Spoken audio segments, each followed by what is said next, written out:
Section 1. You will hear a woman booking a room for a party at a community centre. First, you have some time to look at questions 1 to 4.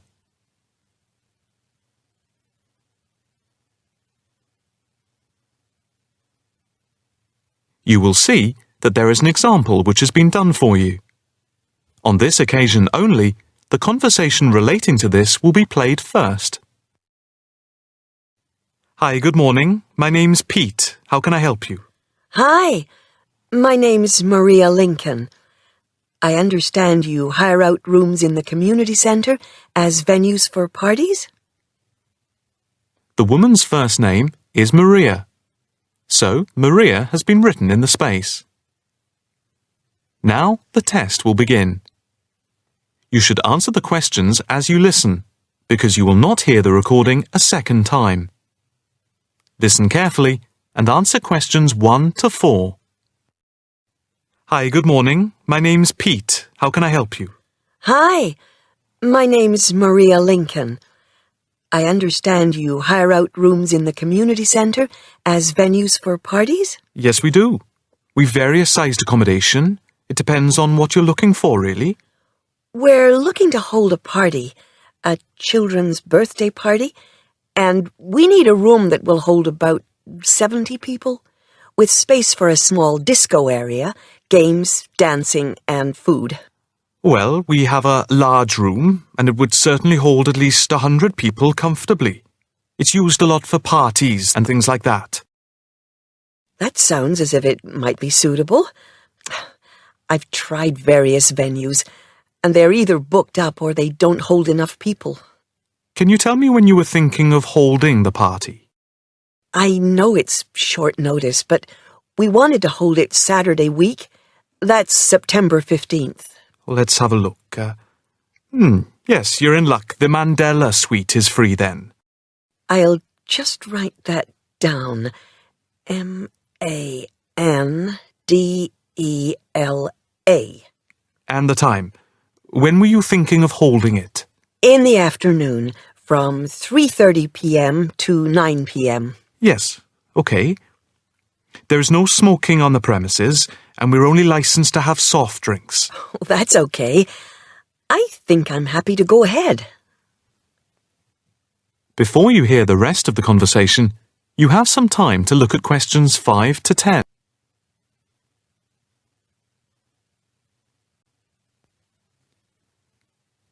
Now listen and answer questions 5 to 10. Can you just give your postcode? Yes, it's PA5 7GJ. Fine. And the flat and street number? It's flat number 40, and the street number is 35. Okay, so that's flat 40, 35 Beaches Street.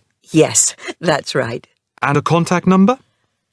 My landline is 223279 with the code. But I'll give you my mobile number, which is 07897 293381. Okay, 293381. Can you tell me how much it will cost? It's quite reasonable, actually. It's £115 for the hire of the room, with tables and chairs. But if you want to hire disco equipment, we've got a basic system with speakers and other equipment for £25. But there's no technician around in case anything goes wrong. And of course, it's optional. That would save us carting something from home, but maybe we should bring a spare sound system just in case. We've never had any problem with the system, but you might not want to take any chances. What about catering? Well, we had thought of getting everyone bringing something. We have someone who can do catering for £9 a head, including the cake if required. That's handy, but it's a lot as we have a fairly tight budget. So, you want to go ahead with the booking? Yes, certainly. Okay. I need to take a deposit of £30, which is refundable.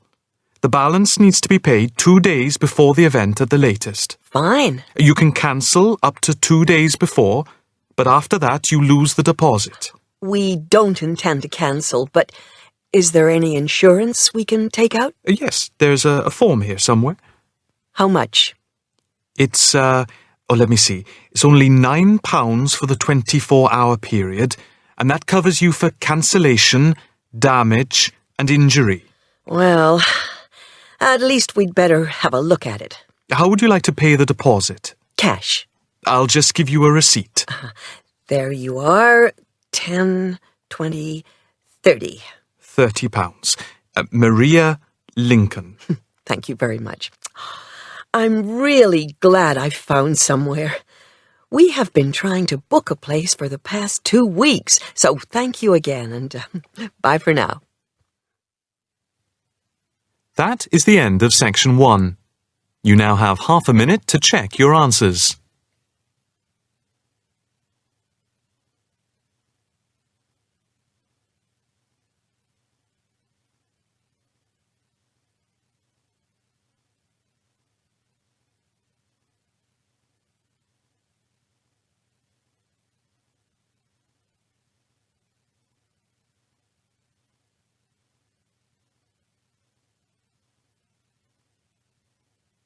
Now turn to Section 2.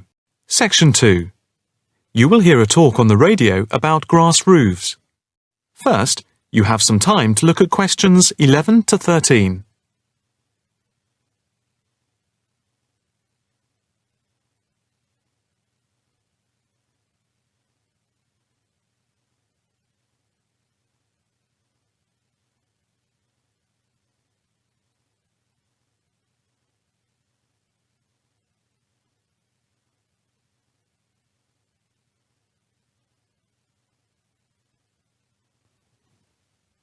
Now listen carefully and answer questions 11 to 13. And now it's straight into the Eco Hotspot for today's programme. We are in fact going to look at an intriguing trend in recent years in the world of eco-friendly developments. There has been a constant stream of new green products coming onto the market for the environmentally conscious.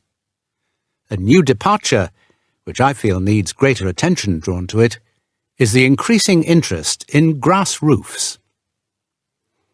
Environmentalists sing the praises of grass roofs as interest in sustainable ecological building has led to the greening of the rooftops of residential and commercial buildings around the world.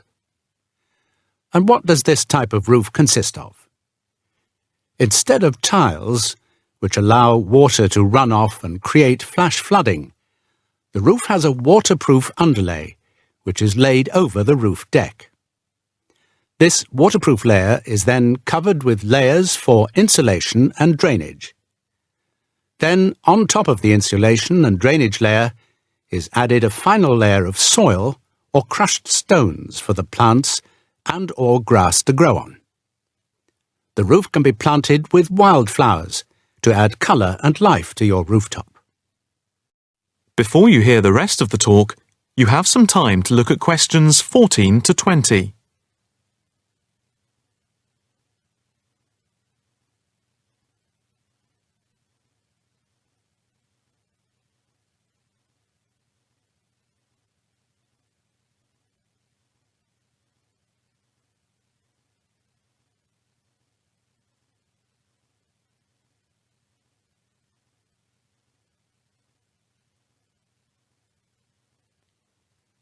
Now listen carefully and answer questions 14 to 20. As for the benefits of grass roofs, in spring and in summer they're very pretty as flowers spring into bloom. Moreover, in summer, grass roofs are of particular benefit in cities because they keep any building cool by reflecting the sun's rays. In winter, the grass roofs insulate the building, helping to prevent heat loss. The roofs require little maintenance and are better than any other roofing material. They encourage biodiversity by attracting bees and birds, and they absorb water runoff, which helps prevent flash flooding. In fact, the gravel layer retains 71% of the rainwater that falls, thus helping to prevent flash flooding. In winter, the brown soil is a bit more evident, which can look unattractive if the roofs are not tended carefully. But that is a price worth paying, and I would say that they come highly recommended by those who have them. If you compare grass roofs with tiles, the latter do certainly look very tidy, but at a price to the future of the planet. The main drawbacks of tiles, though, are the water runoff and the absorption of heat from the sun's rays in summer.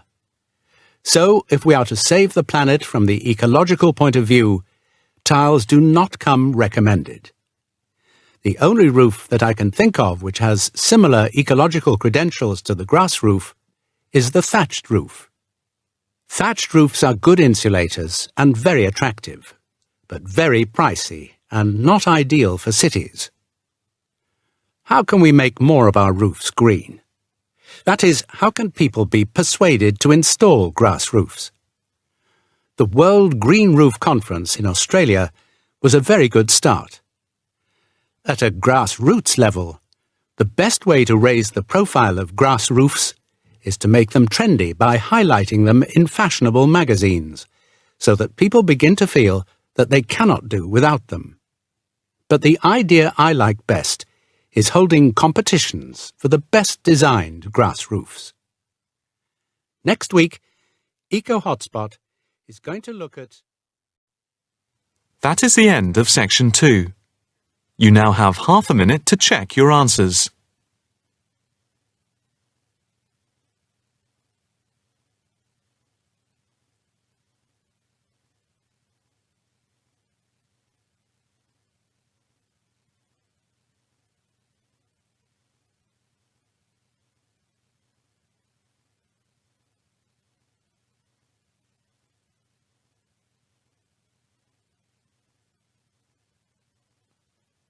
Now turn to section 3.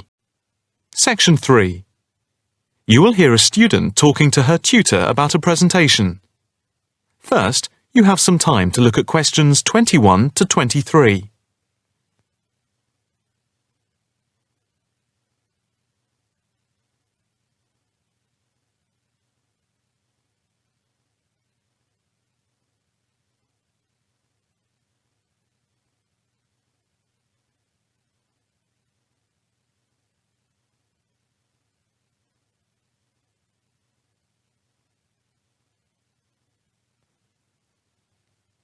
Now listen carefully and answer questions 21 to 23. Excuse me, Dr. Owen, Oh, hello, Karen. Have you got a few moments? Yeah, sure. How can I help you? Well, I've had difficulty finding data on the original question, and I was wondering if I could change my paper to Investment in Knowledge, comparing some European countries with the United States, and then with others throughout the world, including the OECD average. I found lots of data by way of graphs, etc. Where did you get the data from? From various sources, books and journals. How are you going to present the material? I am going to use the electronic whiteboard as suggested and do a blend of graphs, pictures, text and podcasts to illustrate my presentation. It sounds very impressive. Yes, let's hope the whiteboard works. But I'm also going to have a PowerPoint presentation for a backup, just to cover myself. A backup is a good idea, but it's a lot of work doing everything twice. It is, but at least I'll have experience of both. Before we talk about how to use the data I've selected, could you give me the names of a few websites I should look at for more specific background material? When you type in anything to do with knowledge, there are millions of sites listed. Before you hear the rest of the conversation, you have some time to look at questions 24 to 30.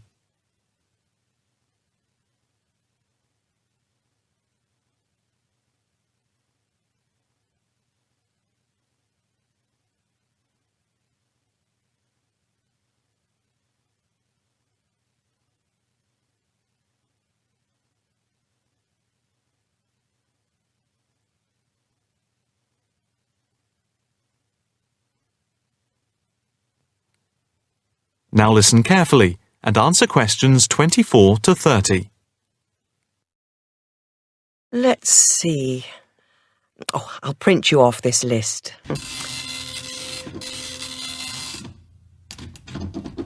Oh, there we go. Right.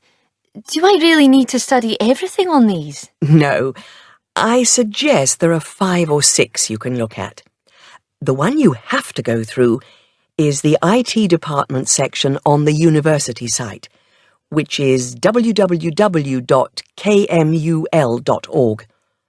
It has articles by all of us in the department and has links to useful information, so I think it is essential to look at this. OK, I've already been on it, but I'll tick that one as a must-read. And there's a site which is hosted by Pollock. It's investmentit.com. All you need to do is to skim the abstracts of the articles on the site. They'll give you a general idea about the effects of investment in knowledge. Yes, that sounds good. It cuts out having to read everything. What about this one? knowledgejournal.com. If I remember, it's not that useful. I would say that there are very few things that you need to read there. Then there's itknowledgereview.com. It's got loads of articles, but it's probably best just to read those that have come out in the last term or so.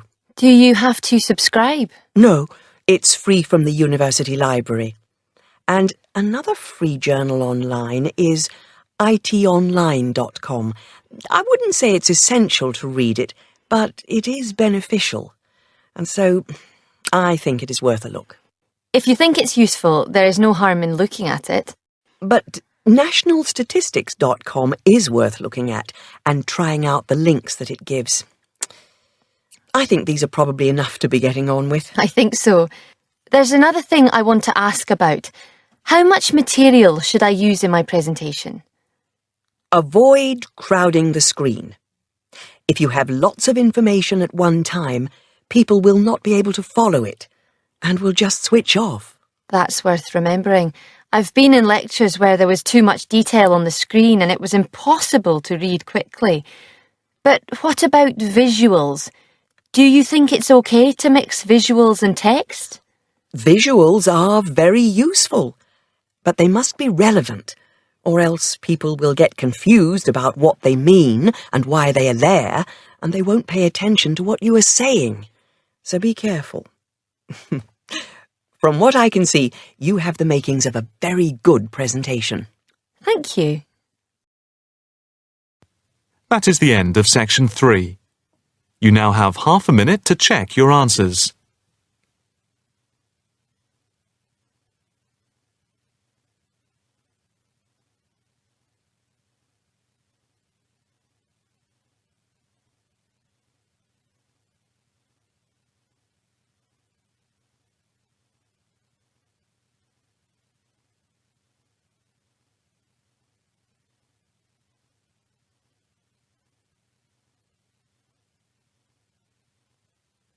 Now, turn to Section 4.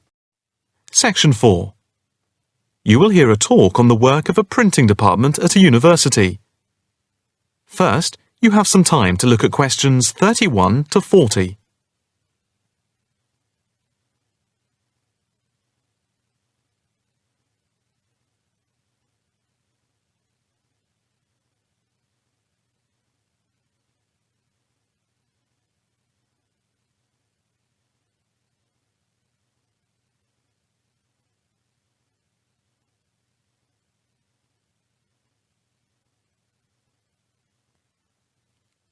Now listen carefully and answer questions 31 to 40. I am here to give you a brief outline of the work of this new department. The Department of the Printed Word has a very short history, having been created just 10 years ago. Some statistics to start with.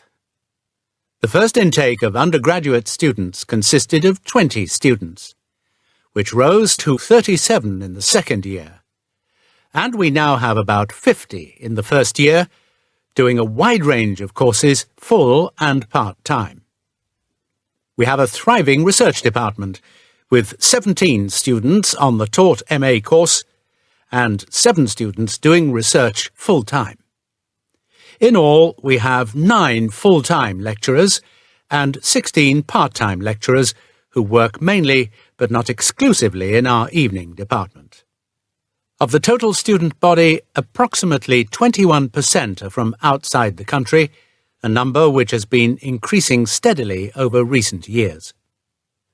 Although students from overseas have to reach a minimum level of competence in English before they follow a course at the university, some may require remedial help with their English, and we can offer help through the Student Support Services as part of the general assistance given to all students. For home students, both graduate and undergraduate, there are bursaries to help with travel and accommodation, for which I would advise you to contact Mrs. Riley at the end of this session.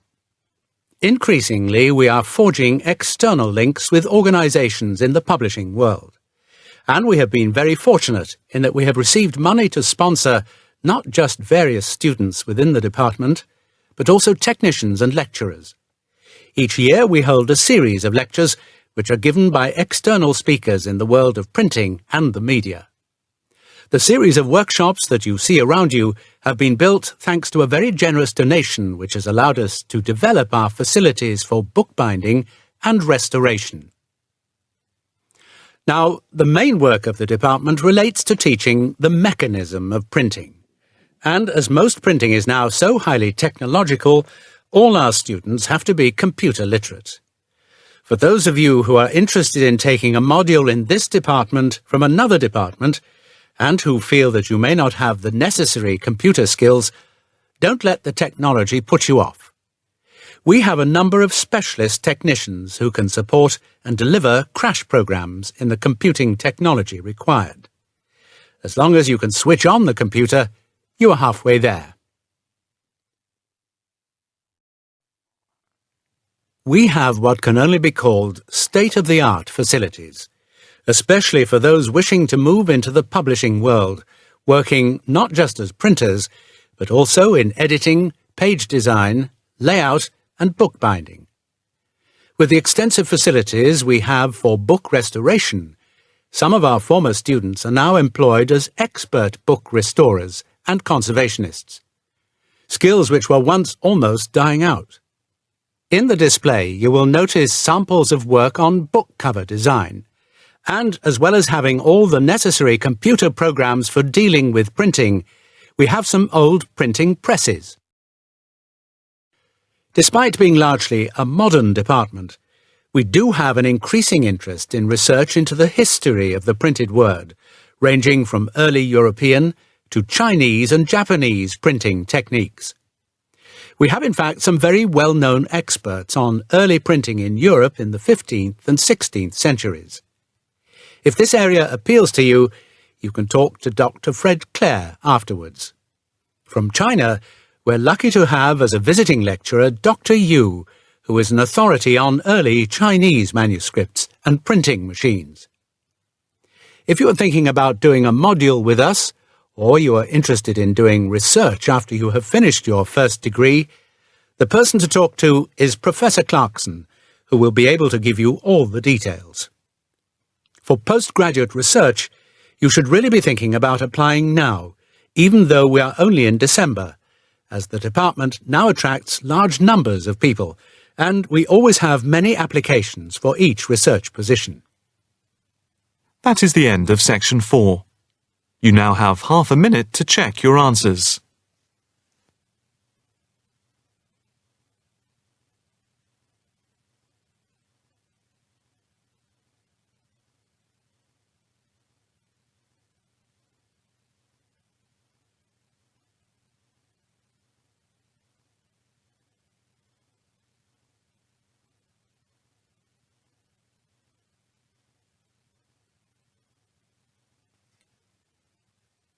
That is the end of the listening test.